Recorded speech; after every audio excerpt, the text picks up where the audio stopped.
कसं पाहते या सोहळ्याबद्दल? मला वाटते ही जाती धर्म आणि भाषा या सगळ्या वादाच्या विरोधात माझा कार्यकर्ता सामान्य माणसाच्या हक्कासाठी संताजी धनाजीसारखा लढावा यासाठी हा पुरस्कार आहे. आणि आज पुरस्कारात खरं तर खूप मोठं समाधान आहे. महाराष्ट्रातून असे 200 कार्यकर्ते पुरस्कृत होणार आहे. आणि त्याच्यामुळे एक चांगलं संघटन, ती राजकीयच नाही तर ती लढणारं संघटन जे सध्या आम्ही पाहतो हद्दपार झालेलं आहे. कार्यकर्ता म्हणजे नगरसेवक, कार्यकर्ता म्हणजे जिल्हा परिषद सदस्य असं नव्हे, तर कार्यकर्ता म्हणजे सामान्य माणसाचा आवाज उठवणारा असं एक ब्रीज झालं पाहिजे. याच्यासाठी आम्ही हे पुरस्कार सुरू केले. त्याला चांगला प्रतिसाद भेटतो.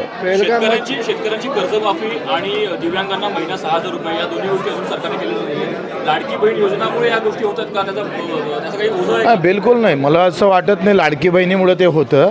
कारण आत्ता ज्या योजना आहेत, जसं बुलेट ट्रेन आली किंवा शक्तीपीठ आलं, जे काही योजना आहे त्या सगळ्या योजना कमिशनच्या आहे.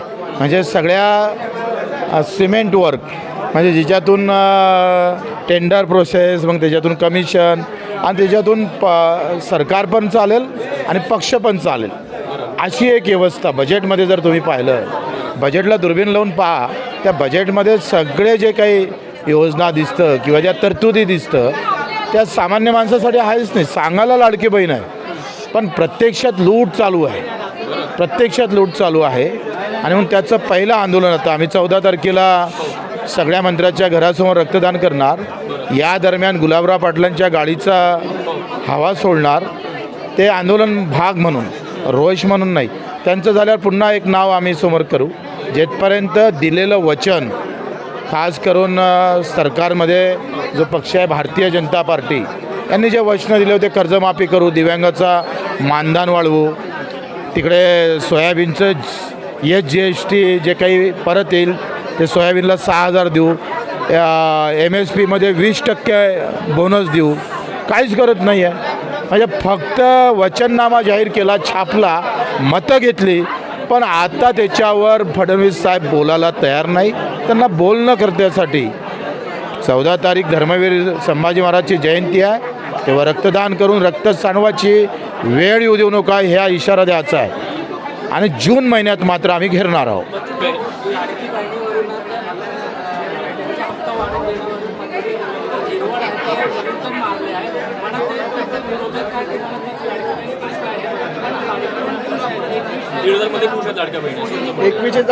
पण आता त्यांनी काय म्हटलं होतं, त्यांचा संकल्प काय होता BJPचा, का आल्याबरोबर आम्ही 2100 करू.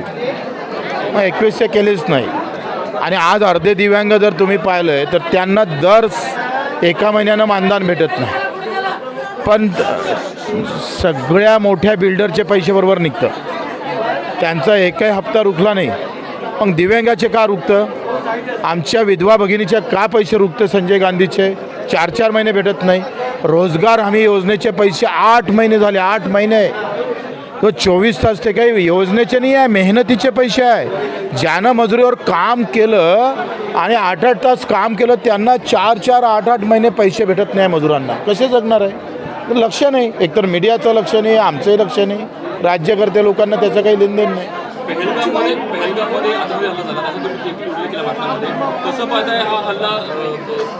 ज्यानं हल्ला केला त्याच्या मागं असन त्यांच्या बुडासहित, म्हणजे मी तर म्हणतो कोणता प्रांत, देश काही असन तर ते उखडून फेका. पण मुळात तुमची चूक होती का नाही? तुमच्या एका चुकीमुळं जिथं 2-2, 3-3 हजार पर्यटक होते तिथं तुमचा एकही शिपाई का नव्हता? तुम्हाला खुफिया एजन्सीनं ही माहिती दिली होती का पर्यटकावर हल्ला होऊ शकतं, आणि ही माहिती दिल्यानंतरही तुम्ही बेजबाबदारपणा का राहिले? त्या संबंधित तुम्ही काय गृहमंत्र्यांना ही जबाबदारी स्वीकारली नाही पाहिजे? त्यांनी नाही किमान राजीनामा 2 दिवसातच राजीनामा द्यायला पाहिजे. त्यांचं खातं इथं चुकलं आहे. अमित शहांचं खातं चुकलं, त्यांनी चूक कबूल केली पण ते मीडियामध्ये झडकली नाही. हे दुःख आहे. कदाचित 2-3 जरी शिपाई तिथं सैनिक असते तर हा हल्ला झालाच नसता, वाचले असते आमचे भारतीय, पण त्याच्यावर चर्चाच नाही आहे. जो दिलेला आहे, अजूनही 100 ते 125 पाकिस्तानी मिसिंग आहेत. कसं पाहता एकंदरीत आकडे? मला वाटतं का जे पाकिस्तानी असेल किंवा भारतीय किंवा पाकिस्तानात असेल, या सगळ्या संदर्भात दोनही देशानं अतिशय त्यांच्याबद्दल रोष आणि द्वेष असण्याचं काही कारण नाही आहे. त्या सगळ्या व्यवस्था केल्या पाहिजे, कारण ते काही दोषी नाही आहे. जे काही दोषी आहे, जर आमच्या भारतीय पाकिस्तानात आहे म्हणून ते काही दोषी म्हणून त्यांच्याकडे पाहण्याची गरज नाही आहे. त्यांचं सगळी व्यवस्था करणं गरजेचं आहे. मी आताच भाषणाला गुवाहाटीबद्दल एक उल्लेख केला. गुवाहाटीमध्ये बदनामी झाली. आज पश्चाताप वाटतं का गुवाहाटीमध्ये त्या संदर्भात पाठिंबा दिला? पश्चातापेक्षा दिलासा असा वाटतोय का दिव्यांग मंत्रालय झालं. आम्ही ही प्रतिमा सुधारू. कधी वाईट वाटतं, पण ते फुलाच्या खाली जे काटे असतं ना, ते म्हणजे गुवाहाटी आहे आणि फूल म्हणजे दिव्यांग मंत्रालय आहे. तेवढं निश्चितच मनाला कधी बेकार वाटतं, पण फूल पाहिल्यानंतर काटे थोडेसे बाजूनं जातात. पण तुमचे कार्यकर्ते बोलत होते तुम्ही जाऊ नका, तरी तुम्ही त्या ठिकाणी गेलात. आता माझ्या मतदारसंघातले लोक म्हणत होते कार्यकर्ते, पण मला CM साहेबांनी म्हणजे शिंदे साहेबांना आणि यांनी फोन केला का तुझं दिव्यांग मंत्रालय तयार राहील, पण जान दो फिर होणे दो जो भी होने वाला आहे. पण आज भेटलं ना दिव्यांग मंत्रालय, जगातलं पहिलं मंत्रालय भेटलं, त्याचा आनंद आहे. बदलामीचं सुधारणा करू, आम्ही त्याग करू, बलिदान देऊ, श्रम करू, मेहनत करू, ते सगळी पुसून टाकू बदलामी.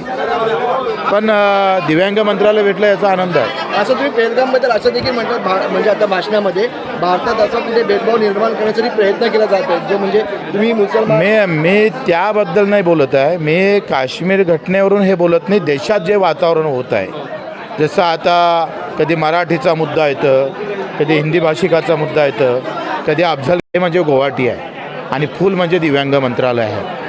तेवढं निश्चितच मनाला कधी बेकार वाटतं, पण फूल पाहिल्यानंतर काटे थोडेसे बाजूनं जातात. पण तुमचे कार्यकर्ते बोलत होते तुम्ही जाऊ नका, तरी तुम्ही त्या ठिकाणी गेलात. आता माझ्या मतदारसंघातले लोक म्हणत होते कार्यकर्ते, पण मला CM साहेबांनी म्हणजे शिंदे साहेबांना आणि यांनी फोन केला का तुझं दिव्यांग मंत्रालय तयार राहील, पण जान दो फिर होणे दो जो भी होने वाला आहे. पण आज भेटलं ना दिव्यांग मंत्रालय, जगातलं पहिलं मंत्रालय भेटलं, त्याचा आनंद आहे. बदलामीचं सुधारणा करू, आम्ही त्याग करू, बलिदान देऊ, श्रम करू, मेहनत करू, ते सगळी पुसून टाकू बदलामी. पण दिव्यांग मंत्रालय भेटलं याचा आनंद आहे. असं तुम्ही पेहलगामबद्दल असं देखील म्हणतात, म्हणजे आता भाषणामध्ये भारतात असा कुठे भेदभाव निर्माण करण्यासाठी प्रयत्न केला जात आहे, जो म्हणजे तुम्ही मुसलमान. मी त्याबद्दल नाही बोलत आहे. मी काश्मीर घटनेवरून हे बोलत नाही. देशात जे वातावरण होत आहे, जसं आता कधी मराठीचा मुद्दा येतं, कधी हिंदी भाषिकाचा मुद्दा येतं, कधी अफजल खानाची औरंगजेबाची कबर येतं, कधी वाघ्या कुत्रा येतं. मग आमचं असं म्हणणं आहे का या सगळ्यापेक्षा माझ्या शेतकऱ्याची आत्महत्या का दिसत नाही तुम्हाला? माझ्या दिव्यांगाचा पगार वाढला पाहिजे, अजूनही घर भेटलं नाही. एकट्या गोदरेजला जर 3000 एकर दिली जातं, ते का तुम्हाला समजत नाही? इथं पाय पसरायला जागा नाही आणि एका गोदरेज कंपनीला तुम्ही 3000 एकर जमीन या मुंबईतली दिली. 6 जणेजवळ 6000 एकर जमीन आहे, त्यावर या मुंबईतलं कोणी बोलायला तयार नाही. हे दुःखाची गोष्ट नाही आहे, ह्या वेदना नाही आहे. अरे आम्ही बुलडोजरनं त्यांची घरं पाळा, अधिक पाळा, बुलडोजर त्या घरात त्यांना दफन करा. पण 3.5 लाख शेतकरी मेले, त्याची कबर खोदावं लागली. आम्ही कोणाचे घरं पाळायचे? आम्ही कोणाचे घरं पाळायचे? नाही, आता काही संबंधच नाही. आता आमची युती जनतेसोबत, प्रश्नासोबत आहे. ओके.